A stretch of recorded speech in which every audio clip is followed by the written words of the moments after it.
Everyone and welcome back to the channel. तो आज की इस वीडियो में हम लोग बात करने वाले हैं क्लास 9 का चैप्टर दैट इज पार्टनरशिप और ये इस चैप्टर का पार्ट 3rd वीडियो है। क्लियर है? तो आइए स्टार्ट करते हैं। तो मैं एक ब्रीफ डिस्क्रिप्शन देना चाहूंगा कि इस वीडियो में हम लोग क्या करने वाले हैं। तो सबसे पहली बात है, हम लोग इसमें मेरिट्स करने वाले हैं, merits of partnership and demerits of partnership. ये दो मेन हमारे आज के ये टॉपिक्स होंगे, जिससे कि कोशिश मैं करूंगा पूरा समझाने की और बहुत ही शॉर्ट एंड क्रिस्पी माना में, जिससे कि आपको वो हर एक चीज याद ना करनी पड़े लेकिन याद हो जाए। क्लियर है? तो आइए डिस्कस करते हैं। तो these are the some few merits, ये आपकी बुक से ही लिखा हुआ है। ठीक है, जैसे कि हमने आपको बता दिया कि हम हमेशा जो 9th और 10th की जो बुक रिफर कर रहे हैं वो डॉक्टर सीवी गुप्ता की बुक है और आपको ये सारा कुछ कंटेंट उसमें आराम से मिल जाएगा। हाँ, ये हेडिंग्स हैं, इसके अंदर कंटेंट अगर आप देखना चाहो तो आप अपनी बुक से रिफर कर सकते हो, या फिर वैसे तो हम एक्सप्लेन कर ही रहे हैं यहाँ पे। ठीक है, तो बस तो सबसे पहला है हमारे पास ease of formation. What is the ease of formation? सबसे पहला मेरिट है ईज ऑफ फॉर्मेशन। अगर इसका हम लोग देखें तो कंपनी बनाना, ठीक है, या किसी भी चीज को सेटअप करना हमारे लिए इसमें बहुत आसान होता है। पार्टनरशिप में हमें इसका जो फॉर्मेशन होता है वो बहुत ही इजी होता है, बिकॉज हमें 2 लोग रिक्वायर्ड होते हैं मिनिमम कि भैया हम लोग हमें ये चीज स्टार्ट करनी है। ठीक है, तो इसको हम लोग बहुत ही आराम से कर सकते हैं। मिनिमम 2 की बात कर रहे हैं। ठीक है, मिनिमम हमें इसमें 2 लोग रिक्वायर्ड होते हैं और यहाँ पे हम लोग ये होता है कि जितने ज्यादा पार्टनर्स होंगे तो वहां पे हमारा और आसानी होगी just to deal with the some sorts of stuff such as the managerial activity, funding activity and so on. ठीक है, तो यहाँ पे हम लोग बात करें ईज ऑफ फॉर्मेशन, तो यहाँ पे क्या है कि हम लोग कोई भी बिजनेस आराम से सेटअप कर सकते हैं, जिससे कि हमारा उसमें कोई भी लीगलाइजेशन नहीं होता है। ठीक है, और यहाँ पे हमारा पेपर वर्क भी बहुत कम होता है, as you can see very minimal. Clear?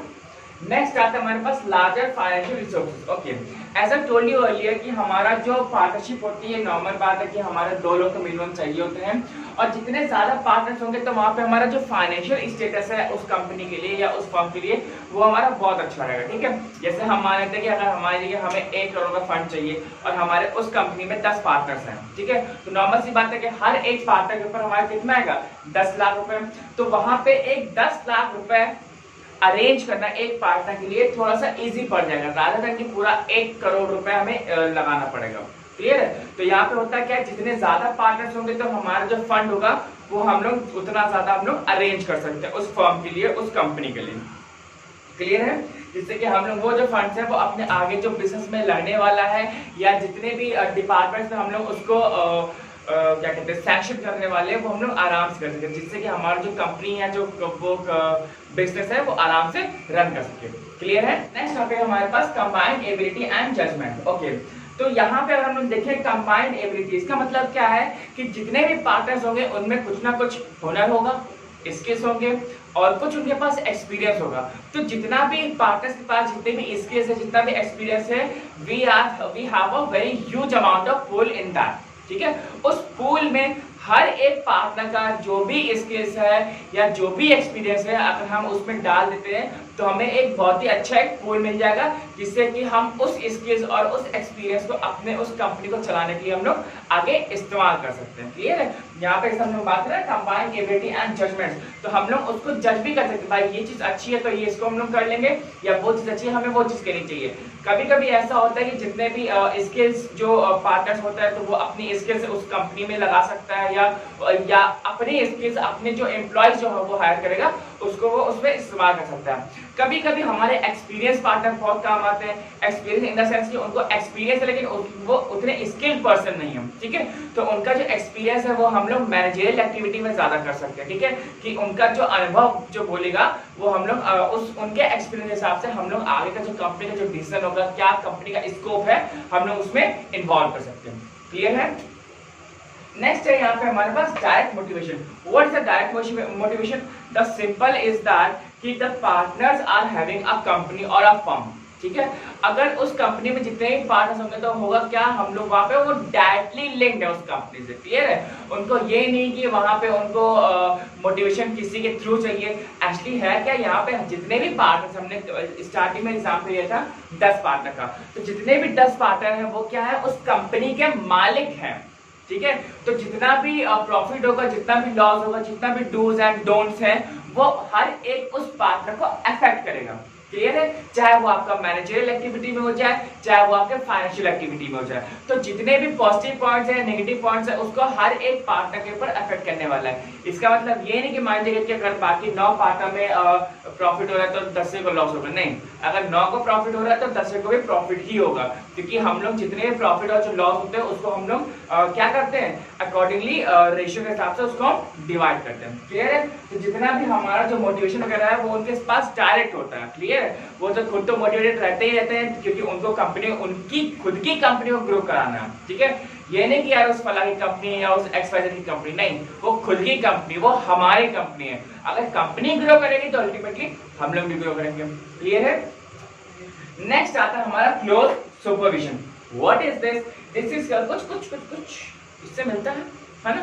तो जैसे हमने कहा कि यहाँ पे अगर हमारा मोटिवेशन डायरेक्ट है तो यहाँ पे होगा क्या कि यहाँ पे क्लोज सुपरविजन भी अकेले रहता है। यहाँ पे क्यों होता है? जैसे हमने कहा कि उस कंपनी में उस 10 पार्टनर्स हैं, तो 10 पार्टनर हो सकते हैं, शायद है कि उनमें से 10 पार्टनर्स में से शायद 4 या 5 पार्टनर्स का जो स्किल्स है वो बहुत अच्छा है, तो वो अपने आप से जो स्किल्स वगैरह है वो अपने एम्प्लॉय शेयर करेंगे, या कुछ जो बाकी के 5 है वो अपने एक्सपीरियंस शेयर करेंगे। तो होता क्या है, हर एक जो पार्टनर होता है वो एक क्लोज सुपरविजन अलग अलग डिपार्टमेंट में रख सकता है। ठीक है? एक होता है ना कि एक अथॉरिटी और जो एम्प्लॉयज का जो रिलेशन होता है वो भी एक हमारा बियॉन्ड कंपनी के लिए होना चाहिए। ठीक है? जिससे कि वो हमारे कंपनी के लिए बहुत ही लॉयल है और बहुत ही ट्रस्टवर्दी रहे। तो इसीलिए हम लोग हमेशा ये कोशिश करते हैं कि हमारा जो सुपरविजन है बहुत अच्छे से हो, और हम लोग खुद भी कैसे लेते, जिससे कि हमारे जो इतने भी कंपनी के जो एरर्स होने वाले हैं आगे, वो एरर की जो परसेंटेज है वो कम हो जाए। ठीक है? इसीलिए हम लोग कम कर सकते हैं, जिससे कि हमारा जो क्लोज सुपरविजन है जब हमारा बहुत अच्छा रहेगा। इसको क्लोज सुपरविजन करने के लिए हम लोग कोई मैनेजर भी रख सकते हैं, लेकिन मैनेजर रखने से अच्छा है कि हमारे पार्टनर्स ही इतने बहुत अच्छे हैं, इतने पढ़े लिखे पार्टनर्स हैं, तो हमारा कंपनी को फिर मैनेजर की जरूरत नहीं पड़ती। क्लियर है? आई होप ये 5 क्लियर होंगे, और I just try my level best. आगे बढ़ते हैं। तो नेक्स्ट हमारे पास flexibility of operations. Okay, flexibility of operation मतलब क्या होता है, that our company, our firm is far from the government control. ठीक है?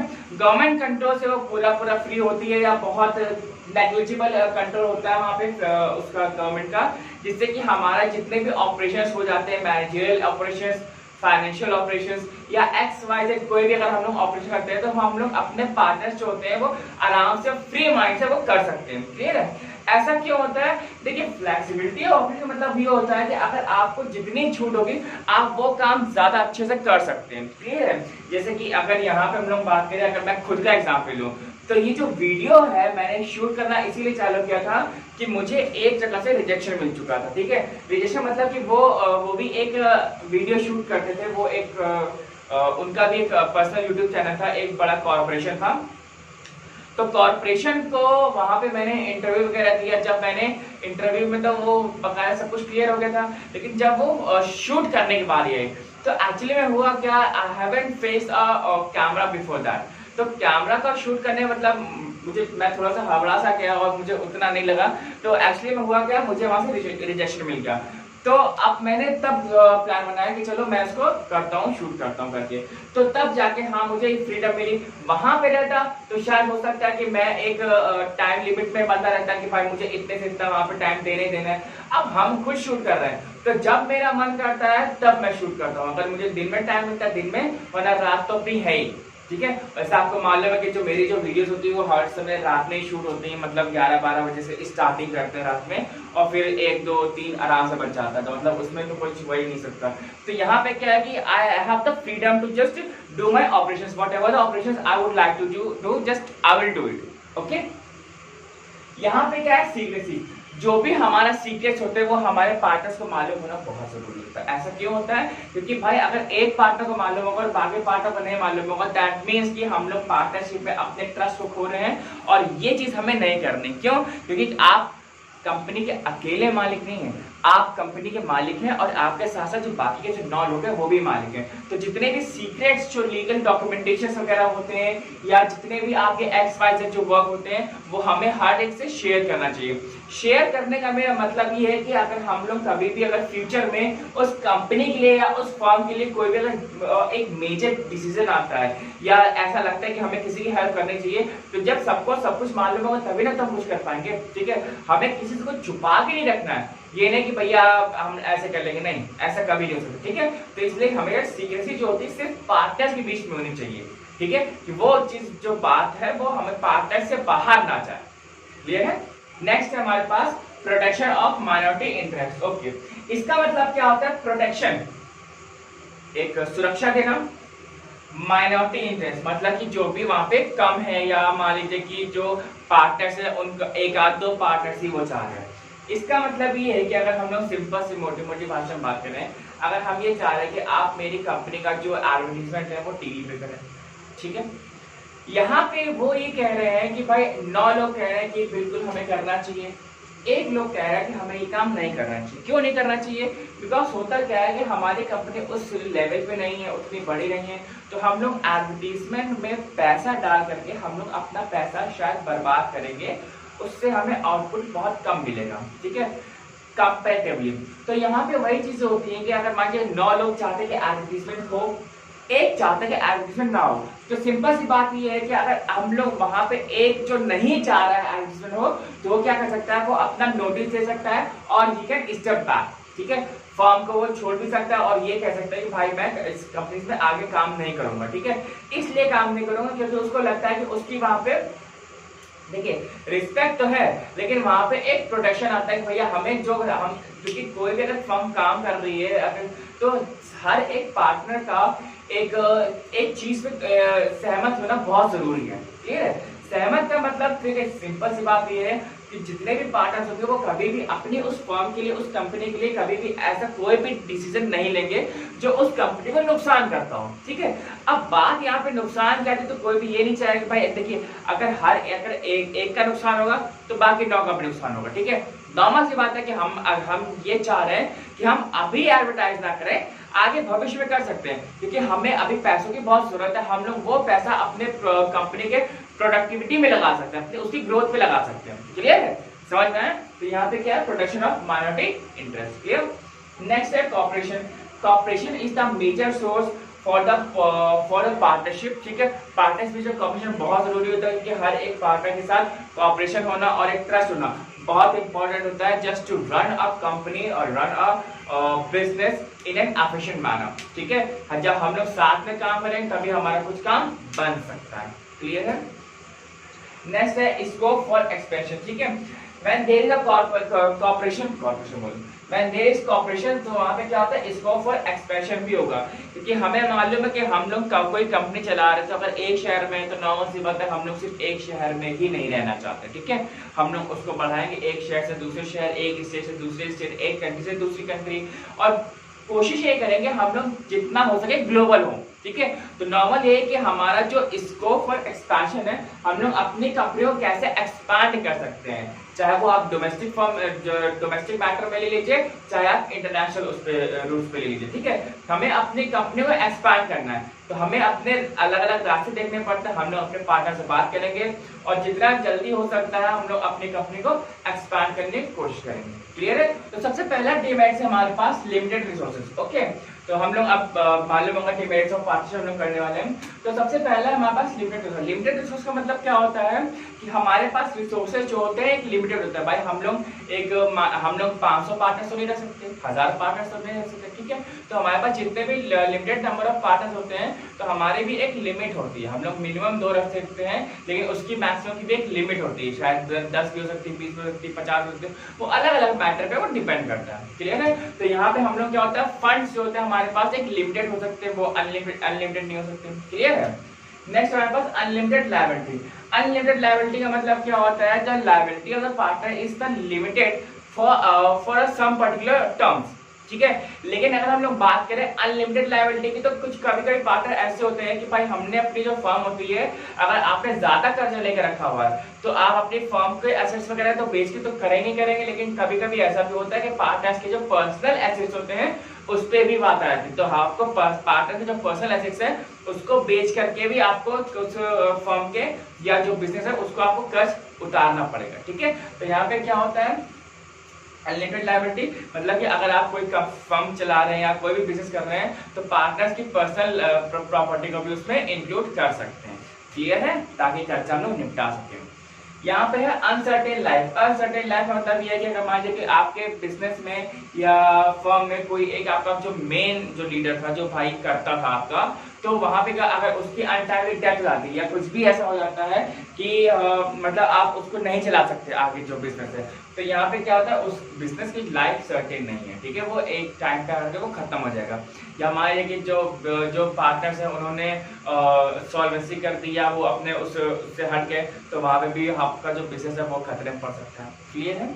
नेक्स्ट हमारे पास कॉन्फ्लिक्ट। तो हम लोगों ने यहाँ पे होता क्या है, जैसे हम लोगों ने पढ़ा था ना कि वहाँ पे कोऑर्डिनेशन बहुत होना चाहिए मैरिज में। तो यहाँ पे क्या है इसमें कि हमारे पास कॉन्फ्लिक्ट कभी हो सकते हैं, शायद कि ये मैनेजरियल एक्टिविटी को लेकर के हो जाए, आपके फाइनेंशियल स्टेटस को लेकर के हो जाए, या फिर किसी के साथ रिलेशंस आपके अच्छे नहीं उसमें भी हो सकता है। तो conflict it can be in the any form, ठीक है। तो यहाँ पे हमें दिक्कत ना हो तो इसलिए हमें अपने कॉन्फ्लिक्ट को दूर करना चाहिए। लेकिन हमारा डिमेरिट भी हमारा क्या है कि कभी इसमें कॉन्फ्लिक्ट हो जाते हैं, और एक बार ट्रस्ट टूटा तो भाई साहब आप उसको वापस से नहीं पा सकते, क्लियर है, वो ट्रस्ट की बात नहीं आएगी फिर। यहाँ पे होता है रिस्क ऑफ इम्प्लाइड एजेंसी। यहाँ पे क्या होता है रिस्क मतलब क्या होता है कि कभी ऐसा होता है कि हमारे पास इस फर्म में 10 पार्टनर्स हैं, लेकिन 10 पार्टनर में कोई एक पार्टनर ऐसा निकल गया जिसने कभी कुछ धोखे से उसने किसी के साथ रिलेशंस कर लिए या फिर किसी को दूसरे को धोखा दे दिया। तो होता क्या है उस एक बंदे की वजह से आपका जो पूरा फर्म का जो नेम है या फेम है या आपके जितने भी पार्टनर्स हैं उस पर एक क्वेश्चन मार्क लग जाता है। मतलब फिर किसी को आपके ऊपर ट्रस्ट नहीं रहता, चाहे आपके पर्सनल पे हो या फिर आपके फर्म के नाम पे हो। तो वहां पे सिर्फ एक बंदे की गलती वजह से उस एक बंदे की वहां पे क्या हो गया, आपका पूरा नाम खराब हो गया। जो आपने सालों से जो अपनी इज्जत कमाई होती, जो आपने पैसा वगैरह कमाया होता, वो सब कुछ उस पर एक क्वेश्चन मार्क लग जाता है, क्लियर है। नेक्स्ट आते हैं हम लोग लैक ऑफ पब्लिक कॉन्फिडेंस, ठीक है, कॉन्फिडेंस इस पहले थोड़ी सी गलत हो गई है, तो यहाँ पे हो जाएगा कॉन्फिडेंस, ठीक है। तो लैक ऑफ पब्लिक कॉन्फिडेंस इसका मतलब क्या होता है भाई, आपको जो पब्लिक है वो किस तरीके से जानेगी, है ना। तो वहां पे आप इतने बड़े नाम पे नहीं हो, तो वहां पे होता क्या है, वहां पे कॉन्फिडेंस नहीं होता कि भैया आप ये काम कर भी पाओगे कि नहीं कर भी पाओगे, ठीक है। तो यहाँ पे ये होता है कि यहाँ पे जो नॉर्मल जो पब्लिक होती है उसमें क्या होता है, आपको कॉन्फिडेंस लाना पड़ता है, आपको ट्रस्ट लाना पड़ता है, आपको रियलाइज लाना पड़ता है कि हम इससे अच्छा ये कर सकते हैं, क्लियर है। नेक्स्ट है blocking of capital. Blocking of capital क्या होता है, जैसे कि हम लोगों ने कहा था कि आपका जो कोई भी पार्ट अगर माइनॉरिटी इंटरेस्ट जो प्रोटेक्शन हम लोगों ने पढ़ा था उसमें आप सिक्योर कर सकते हो, तो भाई अगर आप नहीं तो आप उसको छोड़ सकते हो। तो ये लेकिन यहाँ पे क्या होता है, जो आपने जो अपनी कैपिटल जो लगाई होती है वो उसमें ब्लॉक हो जाती है, ठीक है, आप उसको निकाल नहीं सकते अनटिल एंड अनलेस कि जब तक कि आपके सारे पार्टनर्स का जो एग्रीमेंट है वो यस में ना हो। अगर सारे पार्टनर सारे ठीक है आप निकाल लीजिए, आपको जरूरत है तो आप कर सकते हैं, लेकिन ये नहीं कि भैया अगर आपका जब भी मन करेगा आप निकल जाएंगे और मतलब आपको अपना पैसा भी चाहिए, तो ये नहीं होता। पार्टनरशिप का मतलब ये होता है कि आपका जो कैपिटल है वो पूरी तरीके से ब्लॉक रहता है, तो आप सबकी मर्जी के बगैर वो अपना पैसा नहीं निकाल सकते, ठीक है। हाँ, ये होता है कि हम ज्यादा सब merits and the demerits of the partnership. I hope कि वीडियो आपको अच्छी लगी होगी। तो वीडियो अच्छी लग रही हो तो बस ठीक है, आपको मालूम है क्या करना, ठीक है, लाइक करिए, शेयर करिए और सब्सक्राइब करिए, और कुछ सजेशन वगैरह हो सकता है तो वो दीजिए जिससे कि हम अपनी वीडियो को और अच्छी बना सकें। और देखते हैं आप लोग सेशंस पढ़ेंगे क्या क्या है, और बस टिल देन बाय बाय।